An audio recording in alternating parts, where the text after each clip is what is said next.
आजकल लड़ाई सिर्फ जमीन पर या बंदूकों और मिसाइलों से नहीं लड़ी जाती, जहनी तौर पर भी लड़ी जाती है।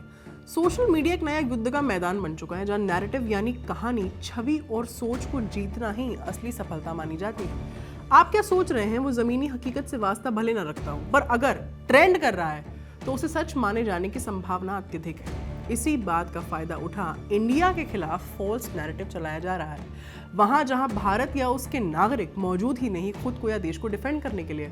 और वो जगह है 2020 में बैन किया जा चुका सोशल मीडिया ऐप टिकटॉक। नमस्ते, मेरा नाम है आस्था और आप देख रहे हैं खबरगांव। बात भारत बनाम पाकिस्तान ऑन टिकटॉक की। पाकिस्तान अब सीधे लड़ाई की बजाय भारत की छवि को कमजोर करने के लिए इंटरनेट का इस्तेमाल कर रहा है। कयास लगाए जा रहे हैं कि इस नैरेटिव जंग में भारत टिकटॉक जैसे पॉपुलर ऐप को बैन करके खुद को नुकसान पहुंचा बैठा है। 2020 में भारत सरकार ने टिकटॉक समेत 59 चीनी ऐप्स को राष्ट्रीय सुरक्षा के नाम पर बैन कर दिया था। हालांकि ये फैसला उस समय सही माना गया, लेकिन अब ये सामने आ रहा है कि इस कदम का एक दूसरा प्रभाव पड़ा। भारत की डिजिटल पहुंच सीमित हो गई, खासकर उन प्लेटफॉर्म्स पर जहां पाकिस्तान के कंटेंट क्रिएटर्स अब खुलकर भारत के खिलाफ नैरेटिव्स बना रहे हैं। उदाहरण के तौर पर टिकटॉक पर पाकिस्तानी यूजर्स कश्मीर, पीओके और भारत के मुस्लिम समुदाय को लेकर भ्रामक या भावनात्मक वीडियोस अपलोड करते हैं, जो दुनिया भर में वायरल हो जाते हैं। भारत के पास इन वीडियोस का तुरंत जवाब देने के लिए फिलहाल कोई असरदार और वायरल प्लेटफॉर्म भी मौजूद नहीं। भारत कश्मीर में नरसंहार कर रहा है। दावा भारत कश्मीर में लोगों का जनसंहार कर रहा है। सच्चाई ये कि भारत आतंकवाद से लड़ने के लिए सुरक्षा बल भेजता है, न कि आम लोगों को मारने के लिए। ये प्रचार झूठा है और पुराने या फेक वीडियोस दिखाकर फैलाया जाता है। भारत में मुसलमान सुरक्षित नहीं। दावा ये इन फेक वीडियोस के जरिए कि भारत में हर दिन मुसलमानों पर हमले हो रहे हैं। सच्चाई ये कि कुछ झगड़े या घटनाएं बढ़ा चढ़ाकर दिखाई जाती हैं। कई बार दूसरे देशों के वीडियोस को भारत का बता दिया जाता है ताकि लोगों में डर फैलाया जा सके। भारत ने कश्मीर पर जबरदस्ती कब्जा किया है। दावा ये कि भारत का जम्मू कश्मीर पर कोई हक नहीं है। सच्चाई ये कि जम्मू कश्मीर 1947 से भारत का हिस्सा है और ये कानूनी रूप से सही है। ये दावा सिर्फ अंतर्राष्ट्रीय सहानुभूति पाने के लिए फैलाया जाता है। भारत सेना आम लोगों पर हमला करती है। दावा कि सेना निर्दोष लोगों को मारती है। सच्चाई ये कि भारतीय सेना के पास सख्त नियम होते हैं। अधिकतर वीडियोस नकली, पुराने या दूसरे देशों के होते हैं, जो भारत का बताकर दिखाए जाते हैं। छोटे छोटे वीडियोस को आउट ऑफ कॉन्टेक्स्ट काट कर कंफ्यूजन और इंडिया की इमेज को नुकसान पहुंचाने के लिए बनाया जाता है। पाकिस्तान ने भारत के साथ हर युद्ध जीता है। दावा ये कि 1947, 1965, 1971 और कारगिल के युद्धों में पाकिस्तान जीता। सच्चाई ये कि 1971 में भारत ने बांग्लादेश बनवाया, कारगिल में जीत हासिल की और बाकी युद्धों में भी भारत ने पाकिस्तान को हराया और पीछे हटाया। भारत में मुसलमान नमाज नहीं पढ़ सकते या मस्जिद नहीं बना सकते।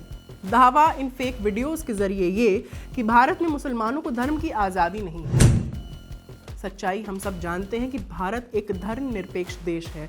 यहाँ हजारों मस्जिदें हैं और मुसलमान हर क्षेत्र में कामयाब भी हैं। भारत के राज्य भारत से अलग होना चाहते हैं। दावा ये कि पंजाब, दक्षिण भारत जैसे इलाके भारत से अलग होना चाहते हैं।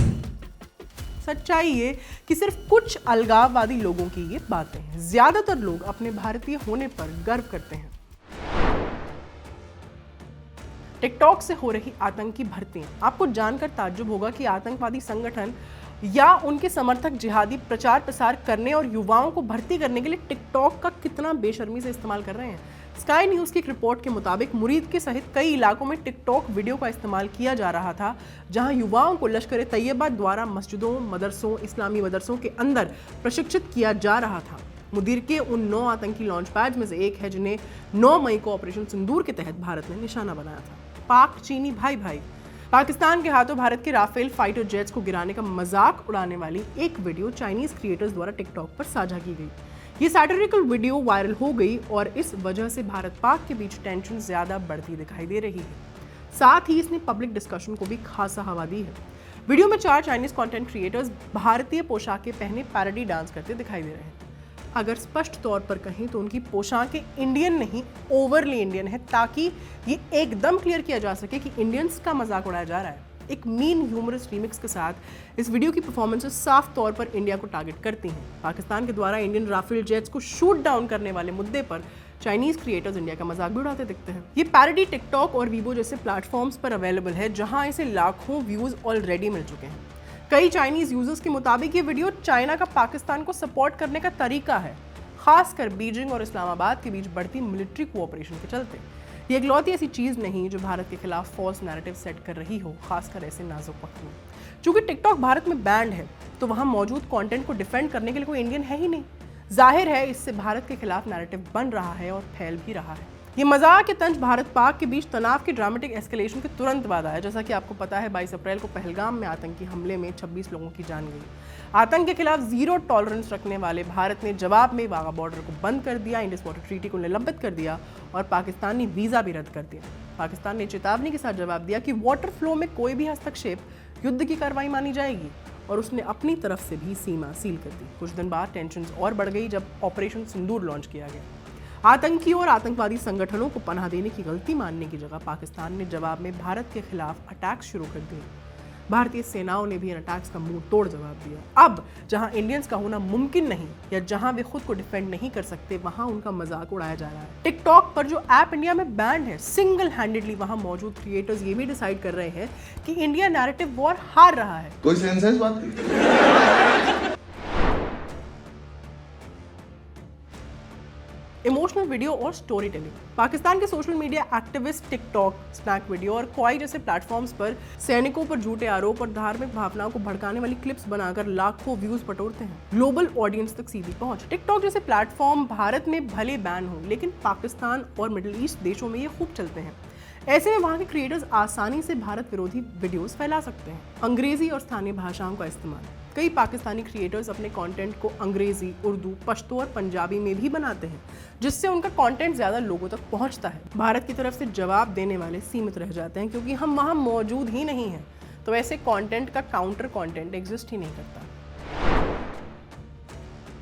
आप ये जरूर सोच रहे होंगे कि भले ही टिकटॉक भारत में बैन है, पर बाकी सोशल मीडिया प्लेटफॉर्म्स तो है ना, फिर यूट्यूब, इंस्टाग्राम रील्स और ट्विटर से लड़ाई क्यों नहीं जीती जा रही? पहली बात तो ये कि फॉल्स नैरेटिव मेजरली फैलाया जा रहा है टिकटॉक के जरिए, जो अपने यहाँ बैंड है। तो सोल्यूशन खोजने में सबसे बड़ा रोड़ा यही है। इसके अलावा टिकटॉक बैन, उससे जुड़े क्रिएटर्स और बैन के बाद क्या हुआ, इसे समझना भी जरूरी हो जाता है। आइए जानते हैं कि मुद्दा क्या है। देखिए, भारत में टिकटॉक बैन के बाद साल 2020 में जो हुआ, आम लोगों की एक बड़ी आबादी जो छोटे कस्बों से थी और अच्छी खासी पहुंच बना रही थी, वो प्लेटफॉर्म से कट गई। ये भी कहा जा सकता है कि वे कंटेंट क्रिएटर्स जो अपनी भाषा, संस्कृति और सोच से पाकिस्तान के नैरेटिव को चुनौती शायद दे सकते थे, वो बैन के चलते अब वहाँ है ही नहीं। साथ ही वे बाकी जगह भी मंच नहीं पा रहे। ऐसे में इंस्टाग्राम, यूट्यूब शॉर्ट्स, रील्स वगैरह का ख्याल आना लाजमी है कि इतने सारे प्लेटफॉर्म्स हैं, तो फिर ऐसा कैसे कहा जा सकता है कि टिकटॉक के क्रिएटर्स को मंच नहीं मिल पा रहा? एक एक करके कारण समझते हैं। पहली बात, टिकटॉक का इंटरफेस कंपैरेटिवली इस्तेमाल में आसान था। दूसरा, इंस्टाग्राम पर रील्स और यूट्यूब पर शॉर्ट्स का फीचर इंडिया में टिकटॉक बैन होने के बाद ही आया था। हम ये नहीं कह रहे कि इंडिया में टिकटॉक बैन और इंडियन ऑडियंसेस को मद्देनजर रखकर ये फीचर्स लाए गए थे। ये कारण हो सकता है, पर टिकटॉक की बढ़ती पॉपुलैरिटी ने बाकी सोशल मीडिया प्लेटफॉर्म्स के लिए एक बात बहुत क्लियरली इस्टेब्लिश कर दी थी कि शॉर्ट फॉर्म वीडियोस भले ही लिप सिंक या डांस वीडियोस क्यों ना हो, भरपूर ट्रैक्शन लाती हैं। सो बाकी सब प्लेटफॉर्म्स पर भी ऐसे फीचर्स इंट्रोड्यूस किए गए और हमें मिली रील्स, शॉर्ट्स आदि। तीसरा, टिकटॉक की मार्केट को इनकैश करने चिंगारी, मौज जैसे सब्स्टिट्यूट्स तो आए, पर उतने सफल नहीं हो पाए। इसके अलावा इंस्टाग्राम को हमेशा से एक पॉश प्लेटफॉर्म माना जाता रहा है। भले ही वहाँ हर कैटेगरी का कंटेंट अवेलेबल है, पर इंस्टा से जुड़ा एक कॉमन स्टीरियोटाइप है। यहाँ क्रिंज नहीं, एलीट कंटेंट मिलता है। अमीरी या रईसी फ्लॉन्ट कर पैसे कमाने के लिए इंस्टा एक अच्छी चॉइस है। भले ही कपड़े और गाड़ी भाड़े पर ली गई हो, पर फ्लैशी कंटेंट बिकता भरपूर है। रेयरली ही ऐसा कुछ देखने को मिलता है इंस्टाग्राम पे जिसमें लाइफस्टाइल कंटेंट की झलक ना हो। यही वजह रही कि टिकटॉक के बहुत से क्रिएटर्स इंस्टा पर पहले जितने फॉलोअर्स नहीं जुटा पाए। जिन्होंने जुटाए भी, उन्होंने अपने कंटेंट को प्लेटफॉर्म के मुताबिक ट्वीट भी किया, क्योंकि यहाँ low resolution, low effort content TikTok के मुकाबले काफ़ी कम है। ये सारी वजह हैं जिनके चलते ये गलत नैरेटिव्स भी टिकटॉक जैसी ऐप्स के जरिए ही फैलाए जा रहे हैं। जो फैक्टर्स पुराने इंडियन टिकटॉक क्रिएटर्स को बाकी सोशल मीडिया प्लेटफॉर्म्स पर सक्सेस पाने से रोकते हैं, वही कारण बाकियों के लिए भी है। पर उन बाकियों के लिए टिकटॉक एक वे आउट के रूप में मौजूद है। भारत में ये ऑप्शन 2020 से है ही नहीं। उदाहरण के तौर पर टिकटॉक पर पहले कई भारतीय फौजियों, कश्मीरियों और पत्रकारों के वीडियोस चलते थे जो भारत की सकारात्मक छवि दिखाते थे। अब ये गायब हो चुके हैं। टिकटॉक पर टाइम लिमिट थी 30 सेकंड। रील्स और शॉर्ट्स जब इंट्रोड्यूस हुए तब उनकी भी टाइम लिमिट सेम थी, पर फिर यूट्यूब और इंस्टाग्राम को अपनी ऑडियंस का ध्यान रखना था, सो इन दोनों फॉर्मेट्स की टाइम लिमिट बढ़ा दी गई। जाहिर है जो लोग 30 सेकंड्स का ही कंटेंट बना सकते थे उनके लिए ज़्यादा टाइम लिमिट चैलेंजिंग रही। साथ ही उनका कंपटीशन उनके साथ भी होने लगा जो मिड फॉर्म या लॉन्ग फॉर्म कंटेंट बनाते हैं। तो एक बहुत बड़ा चंक जो कम टाइम में तेज़ी से फैल रही भारत विरोधी कहानियों को काउंटर कर सकता था, वो अब है ही नहीं। भारतीय के-पॉप फैंस, खासकर बीटीएस और ब्लैकपिंक फैंस जो आपस में राइवल्स हैं, कॉन्स्टेंटली झगड़ते रहते हैं, उन्होंने फर्जी खबरों को चैलेंज करने और भारत की रक्षा करने के लिए सक्रिय रूप से काम किया। इंडिया के खिलाफ चल रहे गलत नैरेटिव को रेक्टिफाई करने के लिए ये दोनों गुट साथ आए, फेक वीडियोस को डिबंक किया, यहाँ तक कि देश के बंटवारे से जुड़ी फैक्चुअल जानकारी भी इन्होंने साझा की। भारतीयों ने एक्स पर के-पॉप फैंस के प्रयासों को देखा और उनकी सराहना की। कई भारतीय के-पॉप फैंस ने पिछले कुछ दशकों में आतंकवाद के कारण भारतीयों को किस तरह से नुकसान उठाना पड़ रहा है, ये बताते हुए थ्रेड्स भी शेयर किए। टिकटॉक का बैन राष्ट्रीय सुरक्षा के लिहाज से भले ही सही हो, लेकिन हमें यह भी समझना होगा कि डिजिटल नैरेटिव की लड़ाई में शामिल हुए बगैर सिर्फ साइलेंस से काम नहीं चलेगा। पाकिस्तान जैसे देश इस खामोशी का फायदा उठा रहे हैं। अब जब एक प्लेटफॉर्म पर इंडिया में बेस्ड इंडियन ऑडियंस है ही नहीं, तो स्टैंड लेना या कंट्री के खिलाफ चल रहे नैरेटिव को डिफेंड या डिबंक करने की पॉसिबिलिटी है ही नहीं। पर एक सेकंड, बाकी देशों में मौजूद इंडियन डायस्पोरा का क्या? अगर आप भी ये सोच रहे हैं तो सवाल जायज़ है, पर खुद सोचिए, क्या दूर बैठा कोई भी इंडियन ओरिजिन का व्यक्ति देश के बारे में उस तरह से टिप्पणी कर पाएगा जो यहाँ बैठा कोई इंडियन कर पाएगा? हम जनरलाइज नहीं कर रहे, पर देश के मौजूदा हालात, भारत पाक अटैक्स के बीच मचा केओस और कंफ्यूजन चश्मदीदों के अलावा कोई और कैसे ही बयां कर पाएगा? जाते जाते टिकटॉक से जुड़ी एक और इंटरेस्टिंग खबर जानते जाइए। इसने केवल हमें नुकसान नहीं पहुंचाया, उन्हें भी पहुंचाया है जो इसके रेगुलर यूजर्स रहे हैं। रूस यूक्रेन वॉर से जुड़ी कुछ वीडियोस दो चाइनीज ओरिजिन आदमियों ने टिकटॉक पर देखी, जिनमें उन्हें रशियन आर्मी काफ़ी कूल दिखाई दी, तो वे सब छोड़ छाड़ कर रशियन आर्मी में भर्ती हो गए। उनके नाम है वांग गुआचुंग और जांग रेनबो। हालांकि जांग को कैप्चर किया गया था, वे वांग की तरह अपनी मर्जी से रूस आर्मी के पास नहीं पहुंचे थे। आज की वीडियो यहीं ख़त्म करती हूँ।